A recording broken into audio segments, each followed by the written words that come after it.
everybody. It's Safi and Marco, Dish Out on the Movies. We're doing the latest episode of the Goosebumps series. Don't shut it too hard. I told you I'm listening for the person.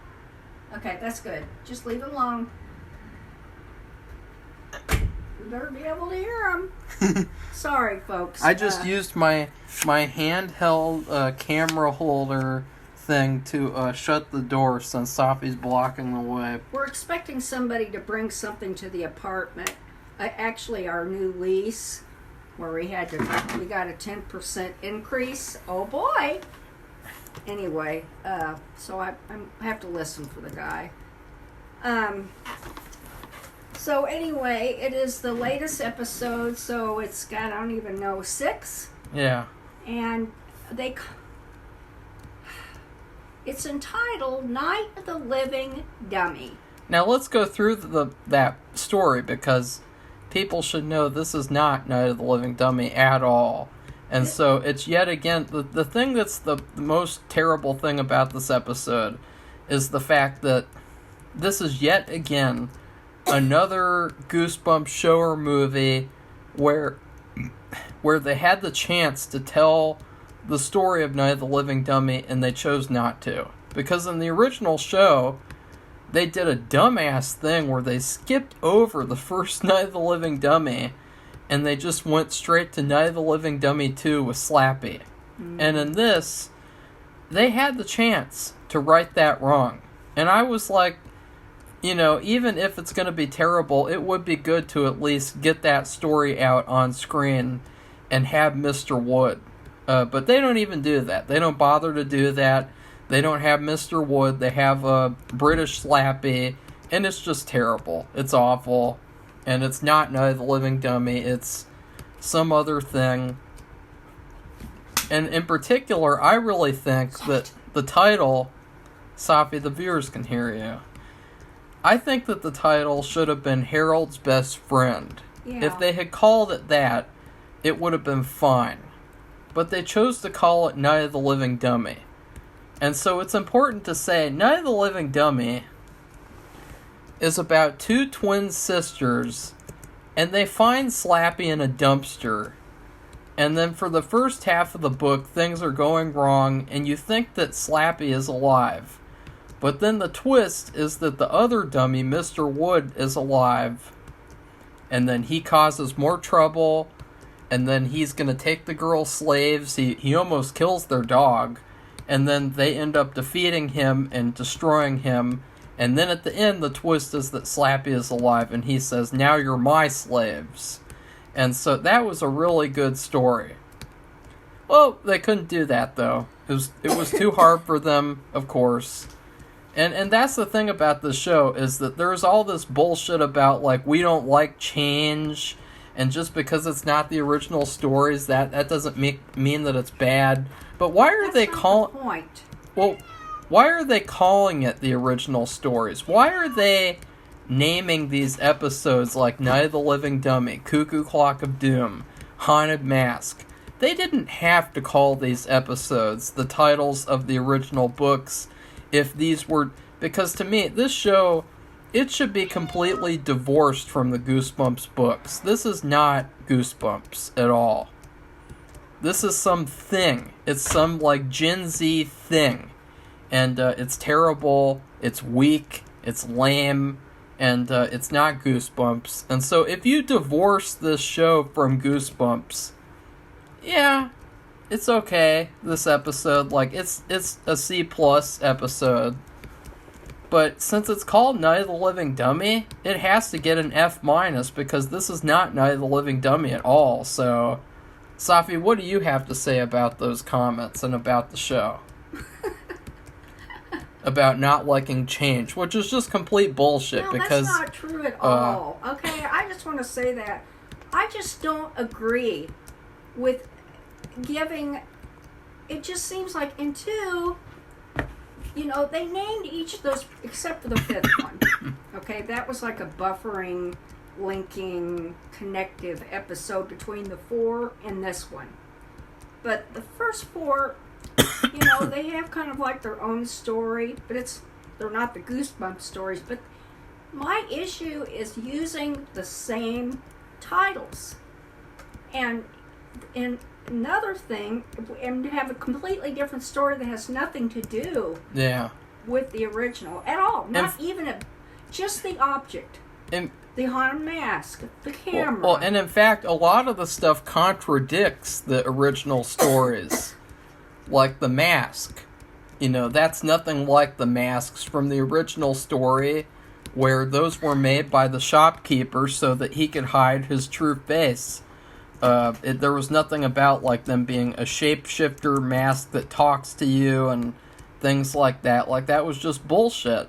And it's a lot of stuff like that, like just contradicting the stories. And like, I'm sorry, but you can make a new story without just destroying the original. Like, you can make a sequel without like shitting all over the past things, or making a remake without shitting all over the other things. That's why we've liked a lot of remakes. We like the Friday the 13th remake. We like the both Halloween remakes. Well, it depends which version of each one. And then we've liked certain remakes, where they change things. This is not acceptable. This is not changing, this is destroying. And this is making some other thing that's not Goosebumps. In fact, it seems to me, the way the story is going, it's a Slappy story. Yeah. And then also Harold. Harold. The story of Harold, because, well, we can get into this. And you know why I think they did that too? Why? Because Scary Stories to Tell in the Dark had that story about Harold. So they wanted to create a Harold character for Goosebumps. Why didn't they use a different name? I don't know. God. Well, it's just like a tribute thing of like, ooh, well, Scary Stories had a character named Harold, so I let's... can see them thinking, the other people thinking, oh, you're copying off of us. No, they're not.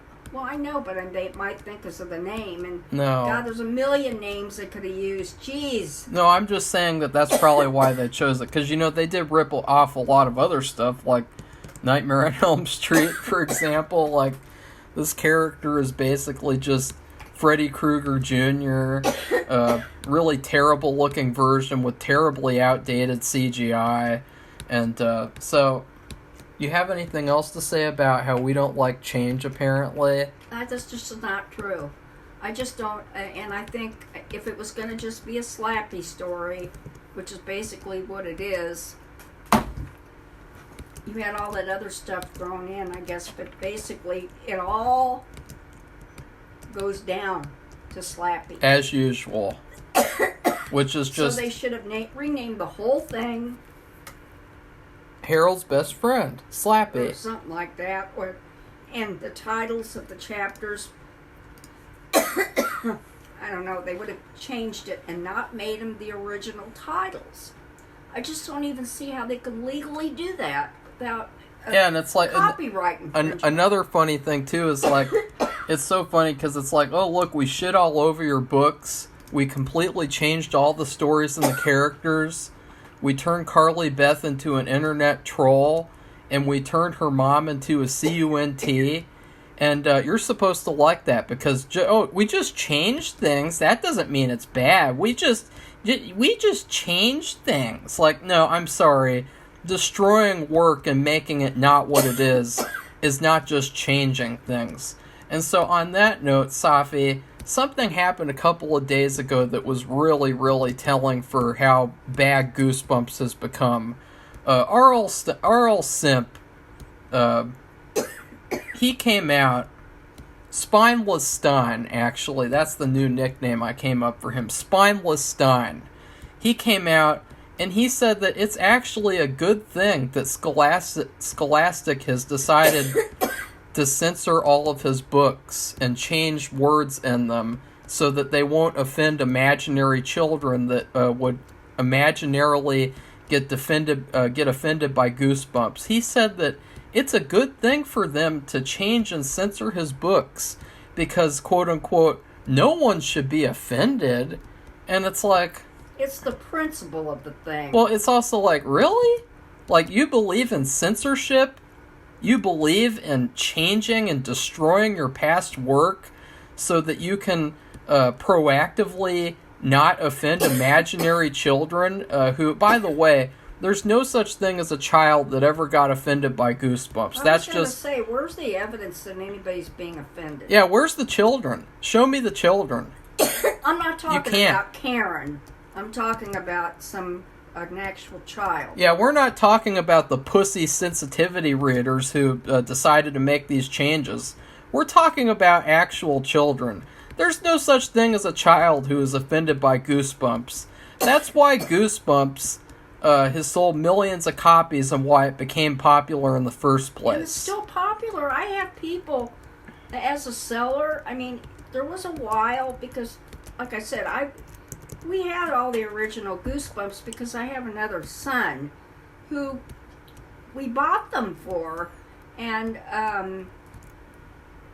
they, for a while, between that time and now, there was a time where you couldn't sell them.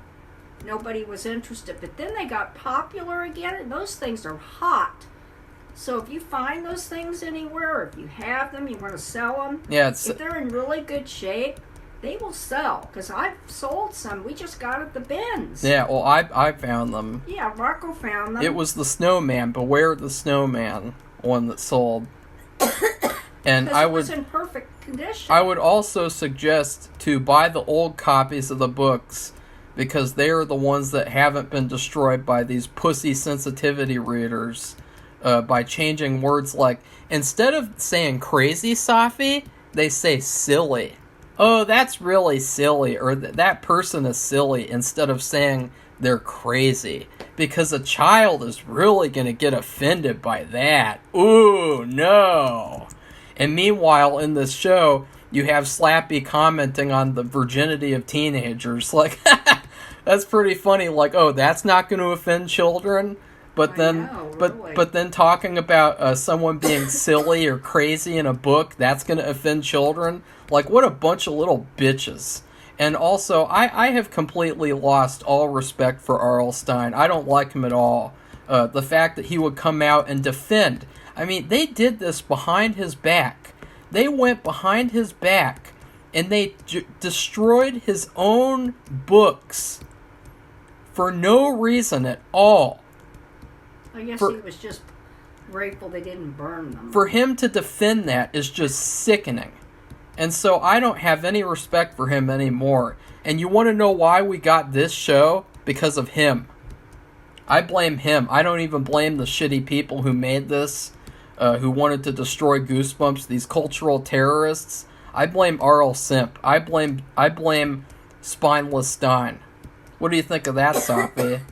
I would encourage everyone to go on Twitter and write R.L. Stine and tell him what you think about how he's okay with censoring his own books.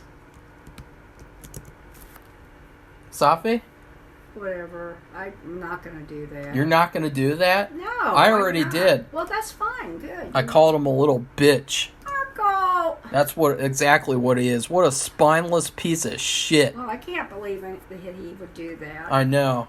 It's kind of shocking. It just shows he's okay with that. He's also okay with this show destroying his books. And he's also okay with that fucking Agenda Fear Street series. This is the reason why we got this show, guys. It's because of R.L. Simp. Okay. He's okay with censorship. Okay, let's move on. That's the message that comes from this children's author.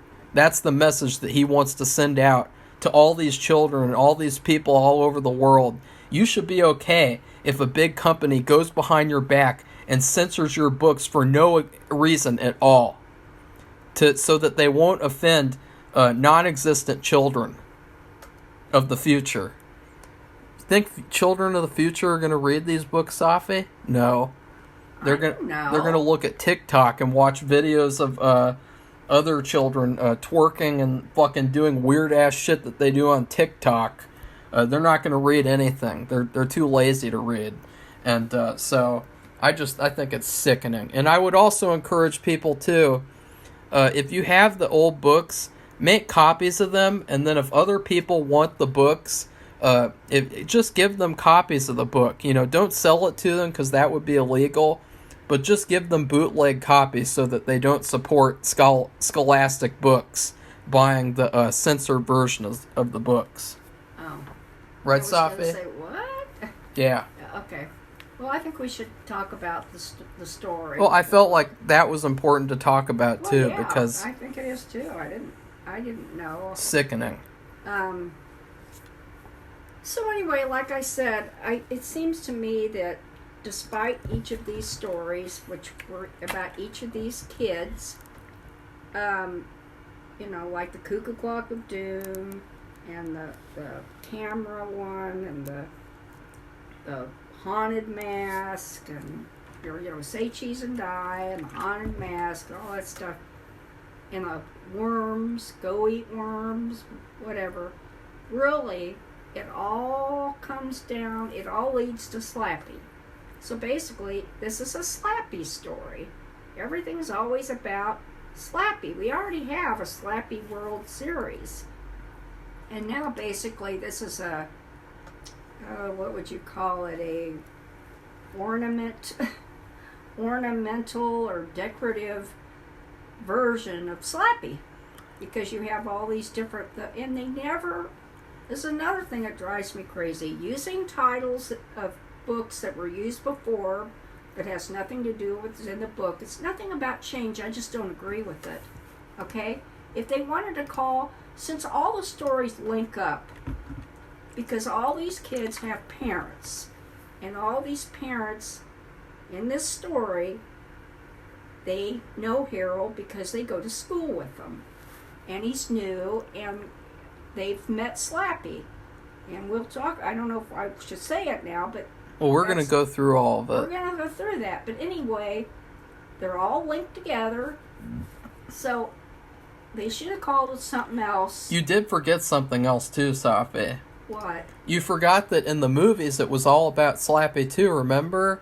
How, like... Movies? Yeah, in the movies, like, didn't it happen, like, where Slappy was responsible for letting all the other people out of the books or whatever? Oh, yeah. I saw the first one once, and I've never seen the second. Because Slappy was, like, the leader of all the monsters in both of those books. So basically, this is another product of modern Goosebumps.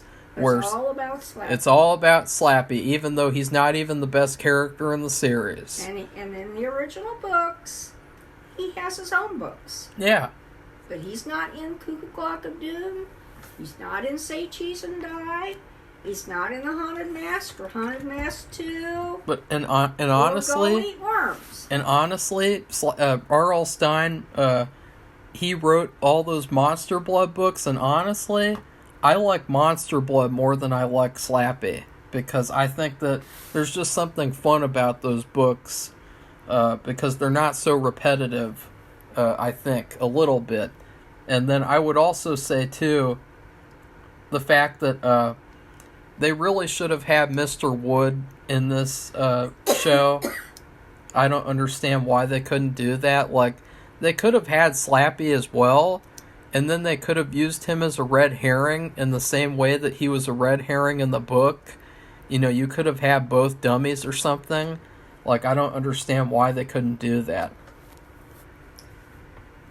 Okay, well, and another thing that's different, and even though we're going to go through the book, this is like just the feeling I have, is that in all of the Slappy books, I mean, we've been reading Slappy World and reviewing them, and we haven't read all of them, but we've read a few of the Slappy World books, and it always comes down to, even in the original books, the Goosebumps stories with Slappy, people get on or learn, or what would you call it, they find out what he's really about. That he's not some dummy that they can control, that he is an evil entity. and they always are trying to get rid of him because he is not going to do them any good, and he's mean and he's evil and he hurts people and he doesn't care. He's kind of like Chucky, actually, in that way. Well, actually, either Slappy or Chucky was a ripoff of one or the other. Yeah, so anyway, but the thing that's different about this group of stories that is really about Slappy and Harold, really, and that's what it's really about, which that's okay. Yeah. If it was just all directed around them and not this little try to get people to watch by using old names and attaching a new story to it. Well, but anyway, they could have called those episodes different titles too. Like, instead of Cuckoo Clock of Doom, they could have called that like Doppelgangers. Instead of the Haunted Mask, they could have called that one like Invisible Girl or something. Like, they could have called them something else. Yeah. They did that on purpose, though. They did that on purpose. To get people to watch. Yeah, and that is a dirty, false advertising. But anyway, the thing that seems to be different, and I don't know how it could change because Harold's dead. And even though we've got an entity, and we've already seen this, I'm not revealing anything new. He invaded Mr. Bratt, the English teacher, who is related to him. And in fact, I think it should be his grandpa or something. I don't know. Really? Well, yeah. Think about the relationships. They didn't say that, but they are related because he said he inherited it from his family. Anyway, he thinks of Slappy as his friend. He wants, and this was brought up last episode, he wants his friend back. And he showed those kids in the last episode, and, they had the yearbook, or not yearbook, they had a scrapbook, and that girl, they take her to the scene of whatever's in the scrapbook, the particular page, and then the scene of what happened at that place, she sees it. And so, at the end, he comes out, the ghost, and he's not saying or doing anything. He just lets them see what happened. And they see, these kids running out of the mansion. There's a big fire, and Harold's dead, and all of them realize their parents had something to do with his death. And so he says, I just want my friend back.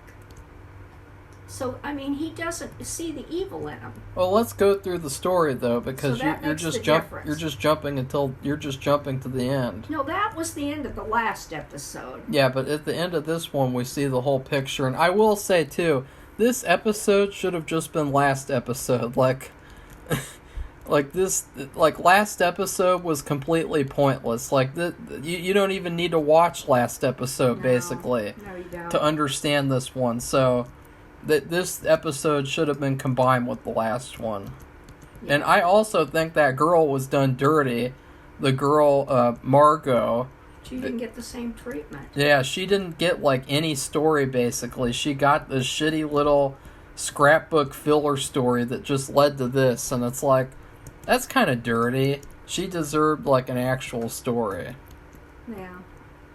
But so anyway, because they didn't have any kind of story like that where you look at a scrapbook and it takes you to some place in time. Yeah, the haunted scrapbook. That's like a boomer idea. That would be fine if they wanted to, never mind. Not the way they did it, though. No. Even the way they did it was, really disappointing and lame.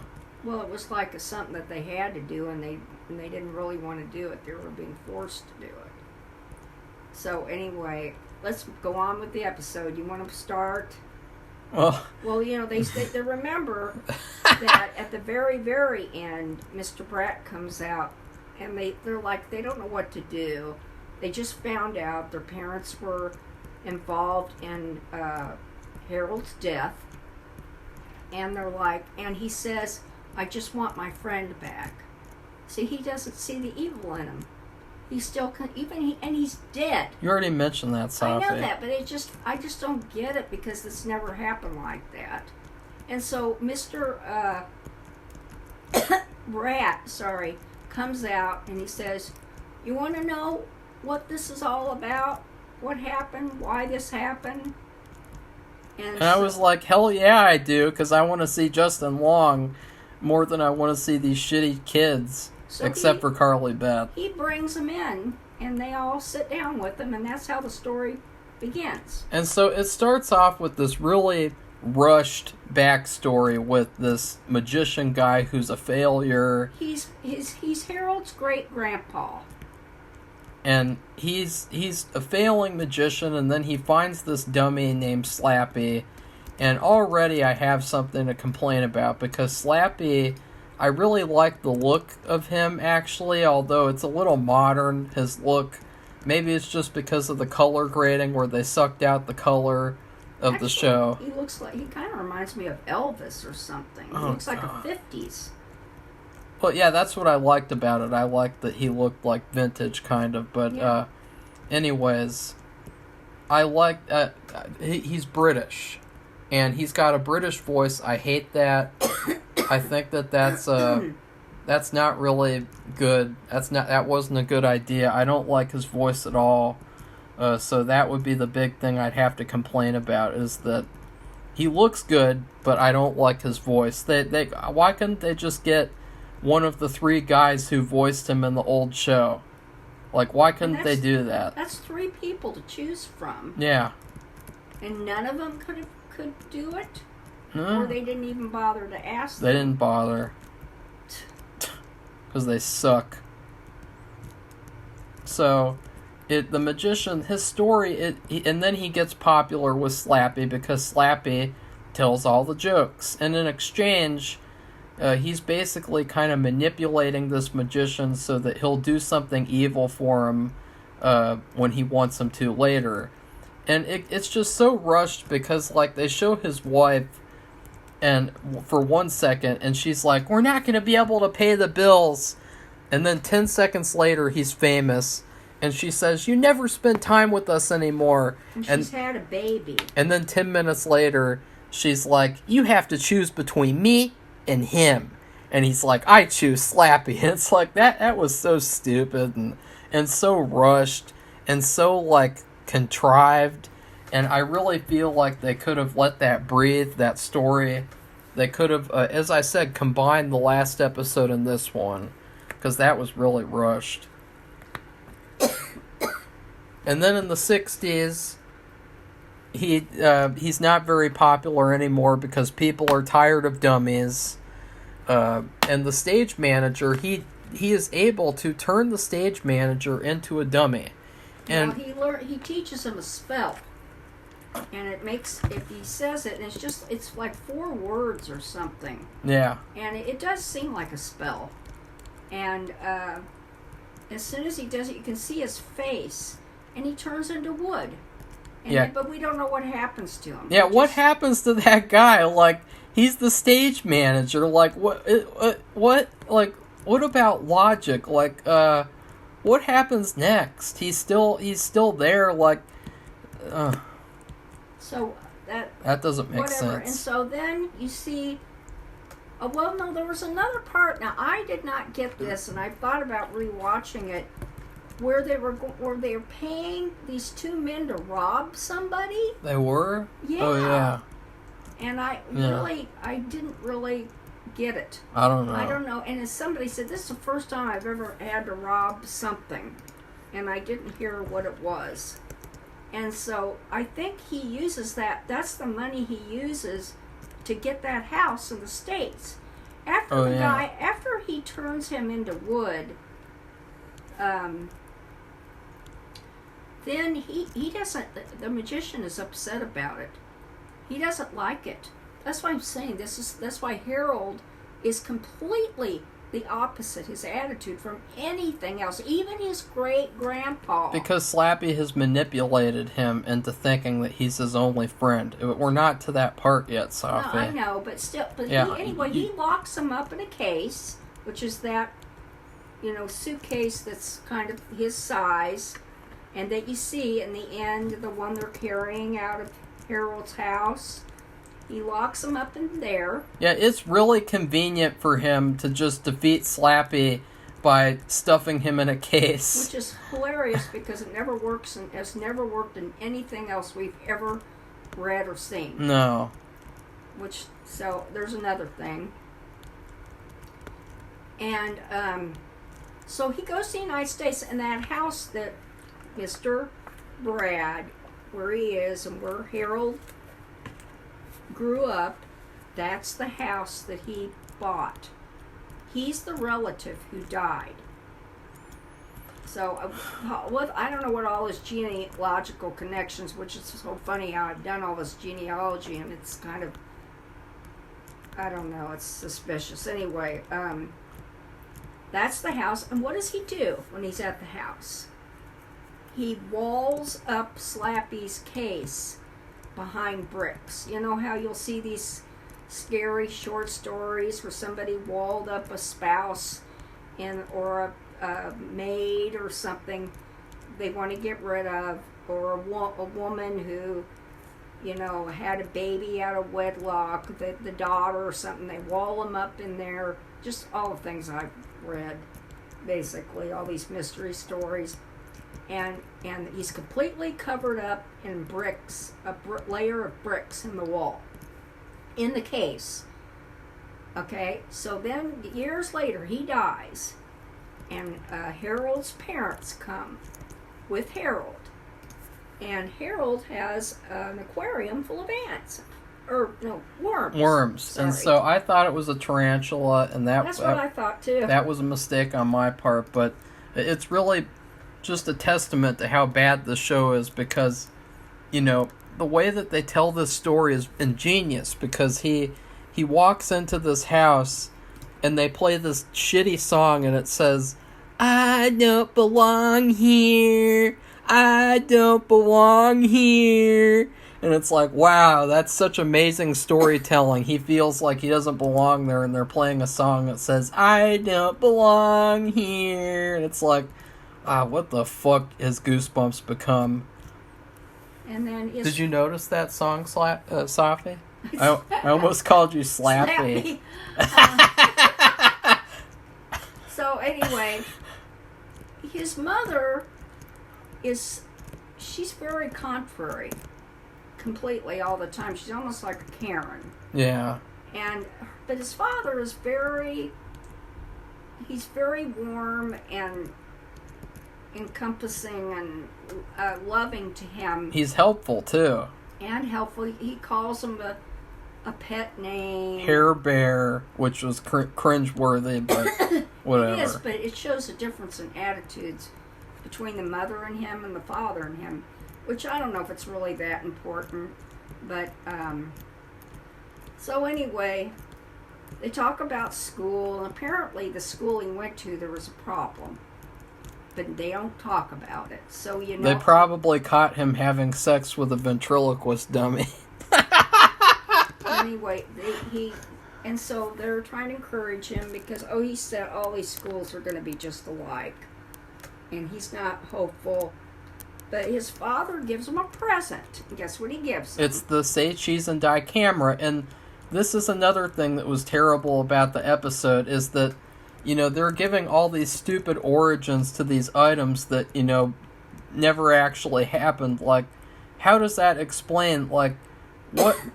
The Say Cheese and Die camera wasn't enchanted when he had it, or else bad things would have happened. So I don't understand how these items became enchanted. It was so much better in the original story, where they all had their own separate little reasons why they were magical, like the camera was invented by mad scientist. There you go. That's very simple to explain. This, in order to explain it, you have to say, well, the camera was given to Harold by his dad, and then Harold had all this stuff happen and he died, and then it got enchanted, and it's like, that's really, like, overly complicated. Yeah, well, I don't know. There was nothing. Another thing was I really got confused about. what happened was he brought the camera to school, and which is interesting because, everybody now has their phones and they take pictures at school, which is great, really. I wish my kids would have had that. And, well, I guess Marco did, but... I did for like a year, and I did take quite a few pictures. Yeah. And I would have taken a lot more if I had a camera like before then, so... But, the phones evolved and everything. I wish I would have had that. I would have loved it. You could have taken a picture of your college roommate. No, I didn't have... wouldn't have had it then either. But anyway, so they have this day where they have all these clubs and you sign up for them, which just happens. And he wanted to sign up for the photography club. And so he shows them the camera. Well, it's a vintage camera. He knows that. I think his father might have said something. And they say it, and they want to look at it. And there's this one girl, and it's Marco's mom, and she's already interested in him. But and so they come to this point, and then they do this thing where before the thing about the dance happens. And they show this in one of the episodes. They go to the processing room, where you process photographs. The red room or the dark room. It's confusing to me because this is the kind of camera, and it's his photographs, but they're different. They did say in this that the photographs weren't what he did. The way they were shot or the way they were looked is not what he did. But I don't understand why they're doing that, because this isn't the kind of film you process. Yeah. This is an automatic thing where you pull the thing out of the camera, and then, you might shake it a little bit or whatever, but I don't remember doing anything. You just pull it out, and there's the pictures that, comes out eventually. It just shows up. So I didn't get that at all. I didn't get it the first time when I saw in the other episode either. We should also mention that they did not really do a good job of making this show look and feel like the 90s. To me, it just looked like it could have been 2022, maybe. Like a year before. Yeah. And, so if it would have made more sense to me if they would have showed this, if he had a 35 millimeter camera and was taking and they were his photographs. They made the emphasis on that, and he said these aren't exactly the way I took them. They didn't turn out the way I took them. That's kind of strange, but they just kind of laughed it off. And so, the enchantment of the camera, I don't know.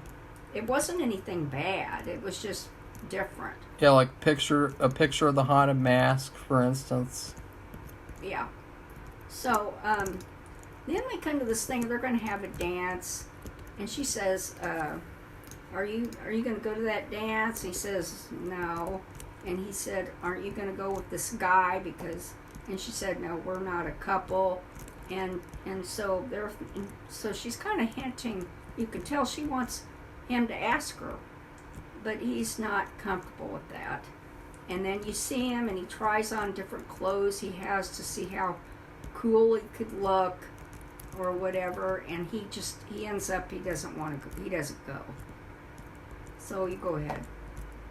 Well, and I would like to mention too that it was 20 minutes or so into this 40-minute episode, and they still hadn't done anything Slappy or Night of the Living Dummy related, like in terms of telling the Night of the Living Dummy story, so that was kind of a failure. But then he ends up finding Slappy in this really hilarious way. This show decided to revitalize the classic cliche where, a character gets really mad and then he throws something at the wall and it triggers something. Like I haven't seen that cliche for like a million years.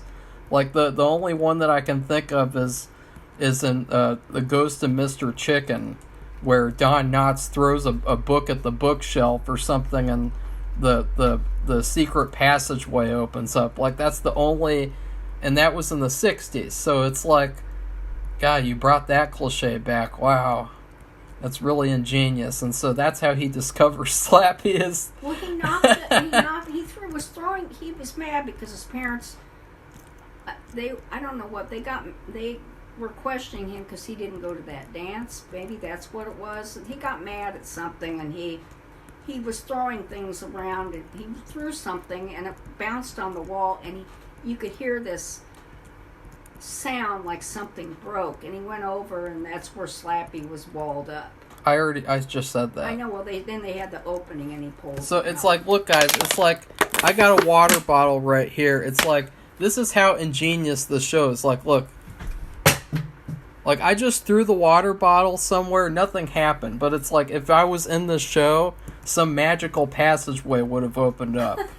That would actually be nice. So he discovers Slappy, and he's really excited. He said, "Great, I'm going to bring him to school." And his parents are like, "Why? What would you do that for? He's a doll." He said, "It's for my performing arts class. I can use him, do ventriloquism with him, and we're all supposed to do some kind of skit or performance of some kind, and I can use him for mine," which is, that's logical. Yeah, that was a smart thing to do. I don't know why the parents were questioning. I don't either. And they didn't know what he's taking, apparently. The one thing I did like was the fact that these girls did like a Glengarry Glen Ross scene, and I thought that was a good little scene because that was very 90s, and that felt like something that they would have done as like a talent show or whatever act thing. And then obviously he does the thing with Slappy. It's a big hit because Slappy takes over and he tells really good jokes in his awful British voice. And he basically becomes BFFs with Slappy, and Slappy starts manipulating him into thinking that, like, he's his only friend. He doesn't need any girlfriend. They all hate him. They're all bullying him or something. Like, I didn't understand that too. Like, well, when they were together as friends, and maybe she's interested in him, and he was interested in her, but it was very at the beginnings of it. She told him things. Remember the scene? That he said, "I couldn't go to that dance because those people," and he started naming off their names, "they're so perfect. One's a cheerleader and one's the star quarterback," and he just goes down the line, and the Hallmark movie dialogue. And she says, "Oh well, I can tell you things that they've done that makes them more real or negative or whatever," and so we never see that, but apparently she does. Yeah. And of course Slappy knows all about it. Yeah. And they get up on stage. Well, no, before we get to that, he has become so, like, attached to Slappy, and I thought the funniest moment of the episode was before he was going to go to school, his parents were begging him not to take him to school, and they were like, "We heard you up late last night talking with your doll," and then he's like, "Pop it!" Like, it was really hilarious. He's just like, "Pop it!" Did you hear that one, Safi? Did you get that one? That was really funny. No, not really. I did hear something. It sounded like somebody was that somebody was having a dream. I don't know. That was weird. I don't know what that was about. It sounded like a reference to the Second Night of the Living Dummy book, where he was saying to let go of this girl's arms. And, of course, that would be a reference to in the second one where Slappy's at the birthday party and he won't let go of the birthday girl's hands or whatever. Her hand. So that might have been like a little tiny reference that they decided to... I don't know. That could be. It's that there's something about somebody's arm. And it was a girl. But talk about his final act with Slappy, where he told the jokes about virginity and everything. Well, I don't know the exact, but remember that Claire, I guess Claire is her name, her mother's name, told dished out dirt on all of her friends to him because she thought because he's so quiet and he's a loner, he's not going to tell anybody. Well, Slappy decided to, when they got up on stage, Slappy decided to spill the dirt on the kids about their virginity, about losing their virginity. That was great. And a bunch of other things. I really liked The that. teacher actually got pissed off and sent him to the office. But See, that scene was something like what I would have suggested them to do, so I really liked that scene. well, it's typical Slappy, you know. So it wasn't surprising at all. And then, but he doesn't care. And that's why I say that girl told him that in confidence. So, anyway, you know, what's her name? Nora, the mother of the Go Eat Worms boy, she, as a young girl, she could tell that Slappy was real. She said, he's real. That guy didn't say those things. He did. And they believed her because they thought about it. And this is where I really didn't like the story, because you don't like Harold anymore. Because, like, I would understand if they were bullying him, but, like, they're not. And so, like, Harold is not really likable at all anymore at the end, in my opinion. Or did you think he was likable? Because, I mean, no, he didn't care about any of them. Yeah, I do think, though, that, you know, the parents, they should have been punished severely. Like, they should have been put in prison. I would support that. But, I mean, just in this story, I did not like Harold at the end. He became very unlikable. Yeah, and so, anyway, she tells them that he's real. And then Harold's at home, and his parents are trying to destroy Slappy. They're trying to burn him. And this was hilarious because he called his mom a witch, and I was like, God, these writers don't even have the balls to have him call her a bitch. Like, that was really weird. Did you think that was weird, Safi? Because, like, why couldn't he say that word? I know, I didn't even think about it. That was stupid. And anyway, so they can't burn him because he's invincible, kind of. So anyway, on the other side of it, that girl tells everybody about, and they believe her, and so they decide to go there at night and steal Slappy. And that's when you see the very first episode where there's knocking at the door, and the kid said, and Harold said, "Who is it?" He goes to the door, there's nobody there, and then he shuts the door, and then he hears knocking again. He goes to the door, and there's nobody there, and then he hears some noises, and he starts getting upset. He thinks, you know, this is a bad person. And he also turns his parents into dummies, which was really bizarre. Yeah, because they were trying to burn Slappy. So he says that spell, and he couldn't just say it once. He had to say it more than once. But maybe he had to say it twice for each one. It looked really funny too, like the effects that they did. It made them look really hilarious. And then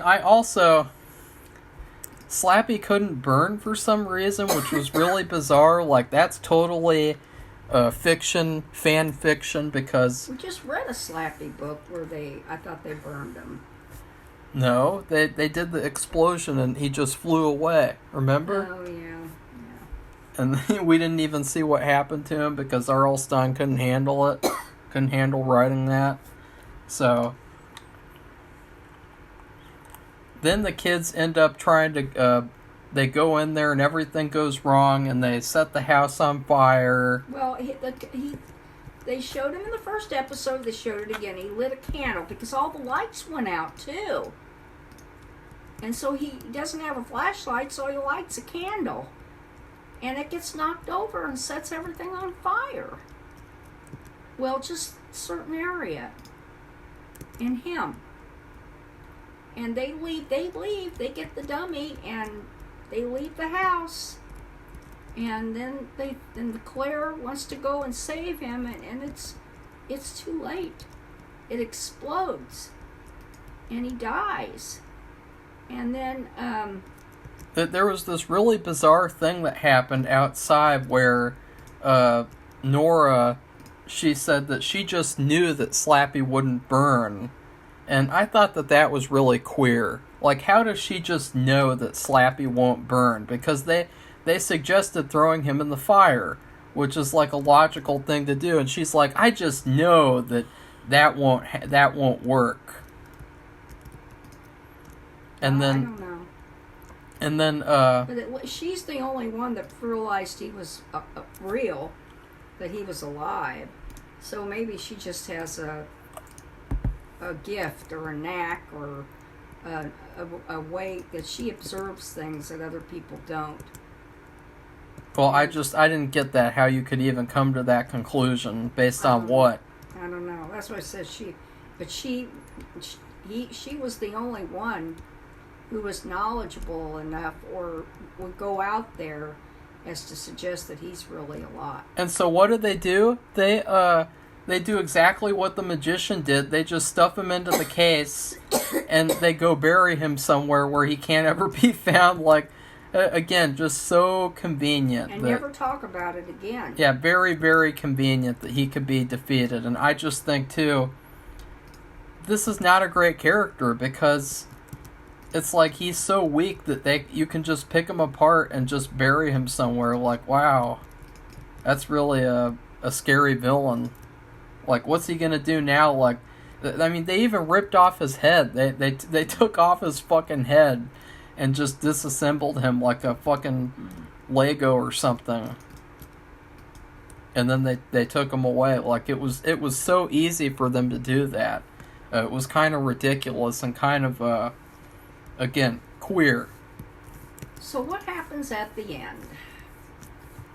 This is what happens at the end. Remember, they're in Mr. Bratt's house, which is Harold's house, and we know what happened to Mr. Bratt. We know that that's not really Mr. Bratt. Well, they don't.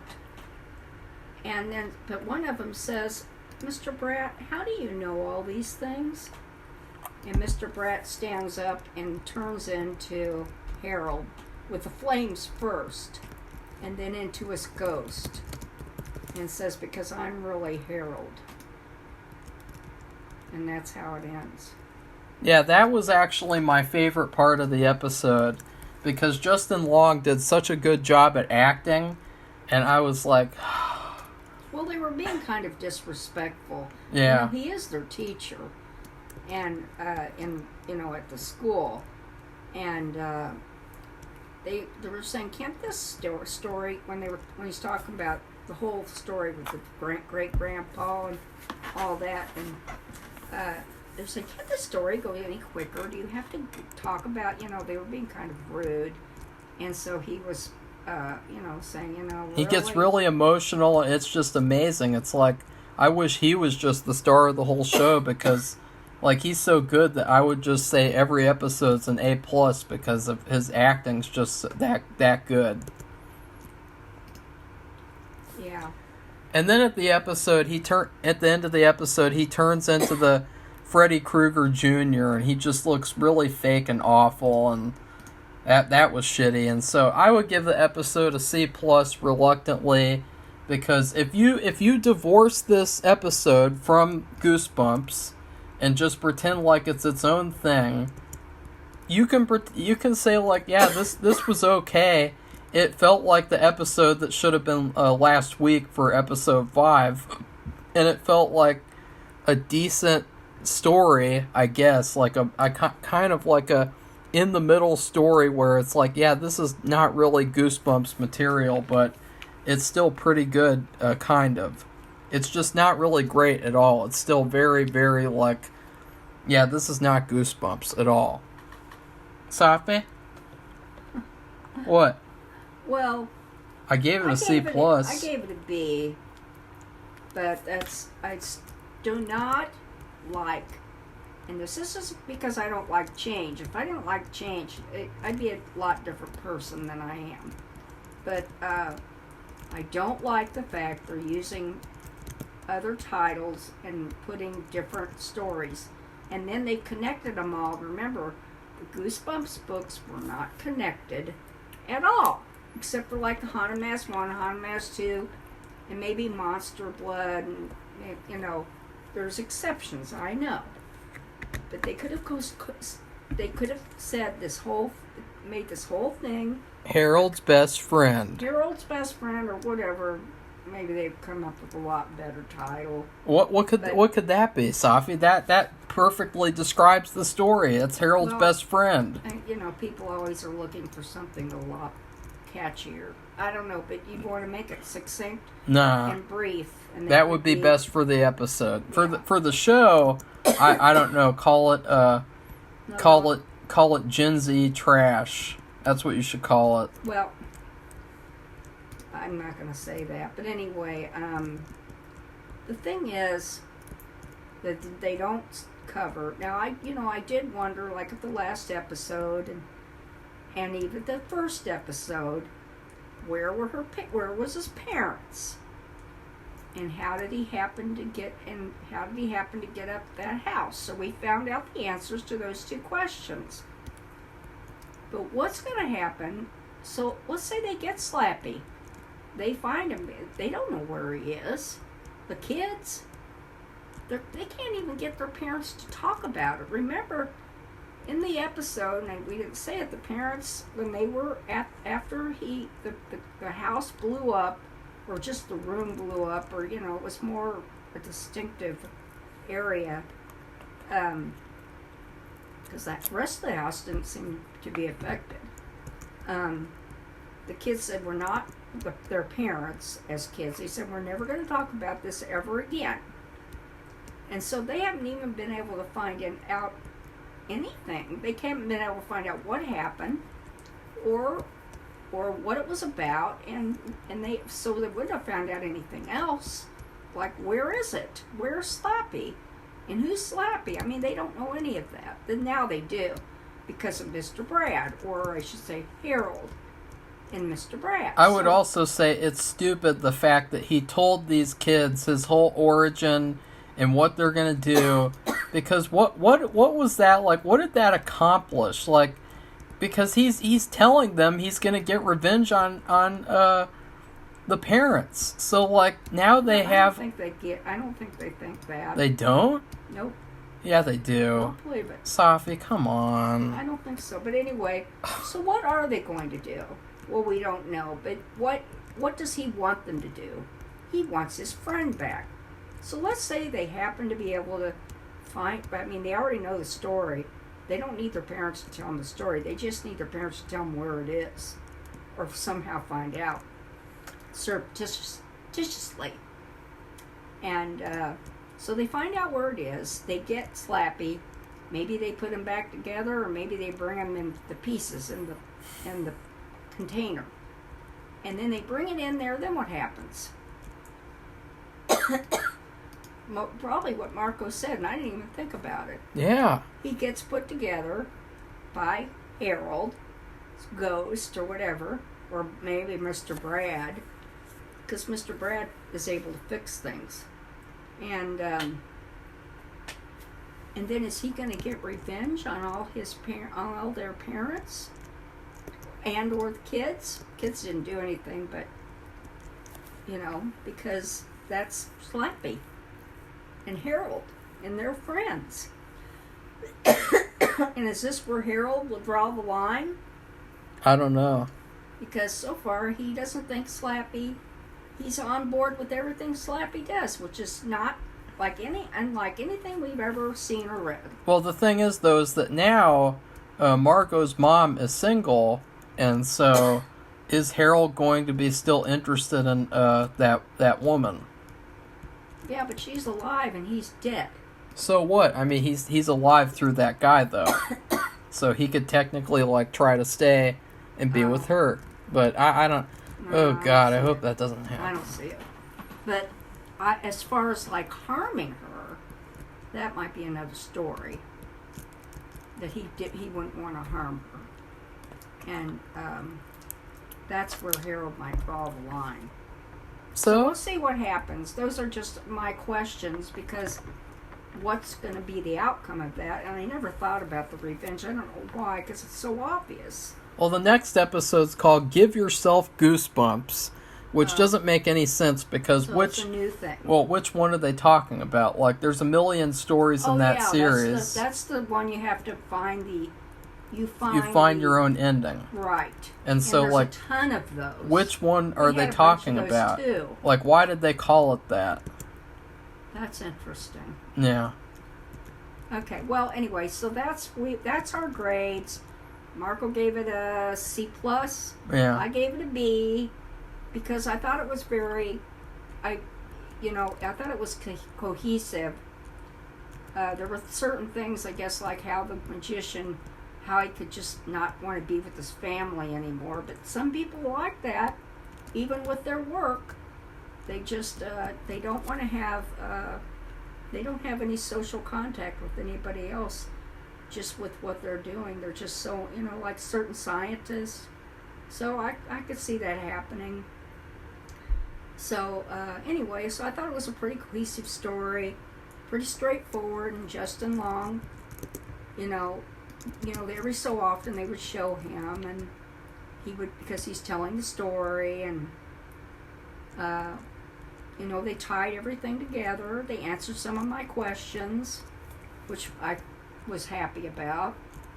And at least we don't have to make up that part of the story ourselves, which is something we've been having trouble with, watching these shows where there's so many plot holes and so many places that they never talk about, and so we have to think, well, maybe this happened, maybe that happened, and we're not the writers, and we get tired of writing everybody else's stuff just for ourselves, though. So I appreciated that. So anyway, that's it. And so if you like this video, give it a thumbs up. Tell us what and become one of our subscribers, and tell us what you thought about it, or you watch it and then you tell us what you think about it. And what do you think's going to happen? Do you think he's just looking for revenge? What do you think? Goodbye, everybody. Bye.